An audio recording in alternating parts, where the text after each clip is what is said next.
Halo sahabat ASN, perkenalkan nama saya Vera Mona Sinaga. Saya CPNS 2024, formasi penyuluh agama ahli pertama penyuluh agama Kristen yang ditempatkan di instansi kantor Kementerian Agama Nia Selatan.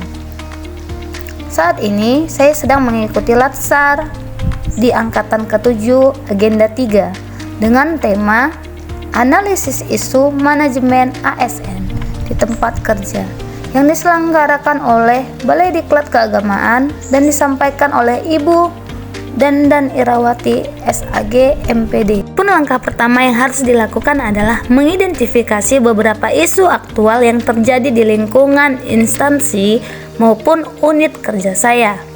Adapun 3 isu aktual yang saya dapatkan di unit kerja saya, yang pertama adalah kompetensi dan pengembangan sumber daya manusia. Yang kedua, digitalisasi dan teknologi. Dan yang ketiga, inovasi dalam metode penyuluhan. Deskripsi isu dan fakta. Saya berangkat dari hasil wawancara yang saya lakukan dengan Kepala Seksi Urusan Agama Kristen di kantor Kementerian Agama Nia Selatan. Isu yang pertama, kompetensi dan pengembangan sumber daya manusia. Faktanya di lapangan, 1. Banyak ASN penyuluh agama Kristen yang belum mendapat pelatihan atau pengembangan kompetensi secara rutin.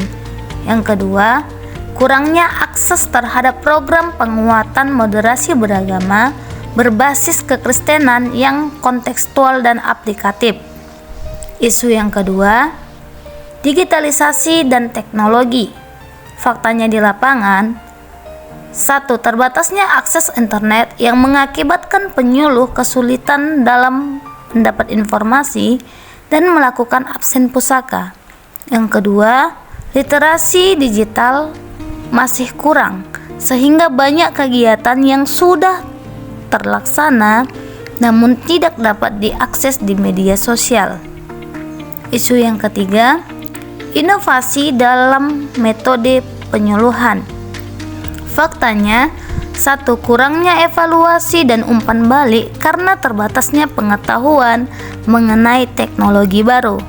Yang kedua, penerapan metode penyuluhan yang baru kurang dapat diterima karena masih melekatnya budaya yang dipercayai oleh masyarakat setempat. Isu-isu tersebut tentu saja membawa dampak buruk bagi satuan kerja Kementerian Agama dan adanya pihak-pihak yang terlibat. Dalam tabel ini, kita dapat melihat dampak dan pihak yang terlibat. Isu yang pertama, kompetensi dan pengembangan sumber daya manusia. Dampaknya, menurunnya kinerja dan produktivitas serta banyaknya program penyuluhan yang tidak berjalan secara efektif. Pihak yang terlibat, Kementerian Agama, Balai Diklat Keagamaan, pemerintah daerah, lembaga keagamaan, dan masyarakat atau kelompok binaan. Yang kedua, digitalisasi dan teknologi. Dampaknya, kesenjangan digital dan rendahnya literasi digital. Pihak yang terlibat, Kementerian Agama, Balai Diklat Keagamaan, pemerintah daerah, lembaga keagamaan, dan masyarakat atau kelompok binaan. Isu yang ketiga, inovasi dalam metode penyuluhan. Dampaknya, lambatnya informasi yang diterima dan adanya kesenjangan akses teknologi. Pihak yang terlibat adalah kantor Kementerian Agama, Balai Diklat Keagamaan, pemerintah daerah, lembaga keagamaan, dan masyarakat atau kelompok binaan. Keterkaitan isu dengan manajemen ASN.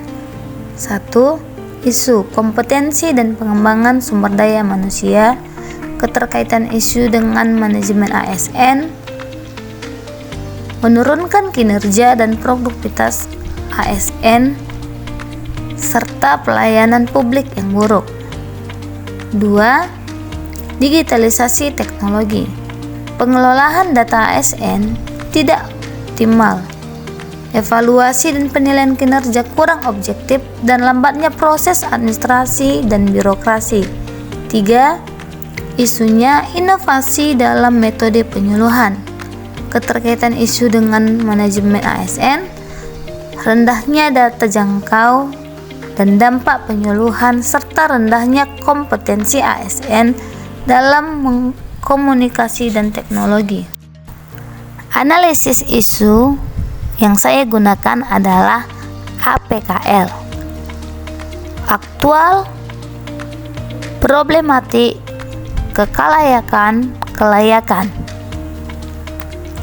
Angka 5 menunjukkan sangat mempengaruhi. Angka 4 berpengaruh. Angka 3 cukup. Angka 2 kurang. Dan angka 1 sangat kurang. Isu yang pertama, kompetensi dan pengembangan sumber daya manusia. Aktualnya bernilai 5, problematiknya bernilai 5, kelayakannya bernilai 4, layaknya bernilai 5. Jadi totalnya adalah 19. Di isu yang kedua, digitalisasi dan teknologi. Aktual bernilai 5, problematik bernilai 5, kelayakan bernilai 5, kelayakan bernilai 5. Totalnya 20. Isu yang ketiga, inovasi dalam metode penyuluhan.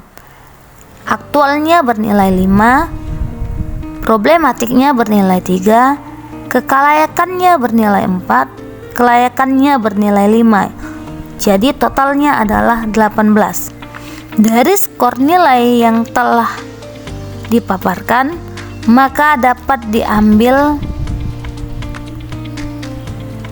core isunya adalah digitalisasi dan teknologi. Selanjutnya, saya mengidentifikasi yang mengakibatkan adanya isu tersebut.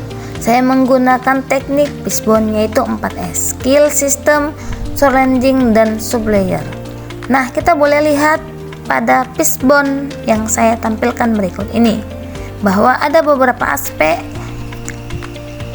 atau penyebab yang menimbulkan munculnya isu digitalisasi dan teknologi di kantor Kementerian Agama Nias Selatan. Dan langkah akhir adalah menentukan gagasan atau ide yang dapat dilakukan untuk meminimalisir ataupun mengatasi isu tersebut. Demikian hasil presentasi saya mengenai analisis isu manajemen ASN. Terima kasih, selamat menikmati.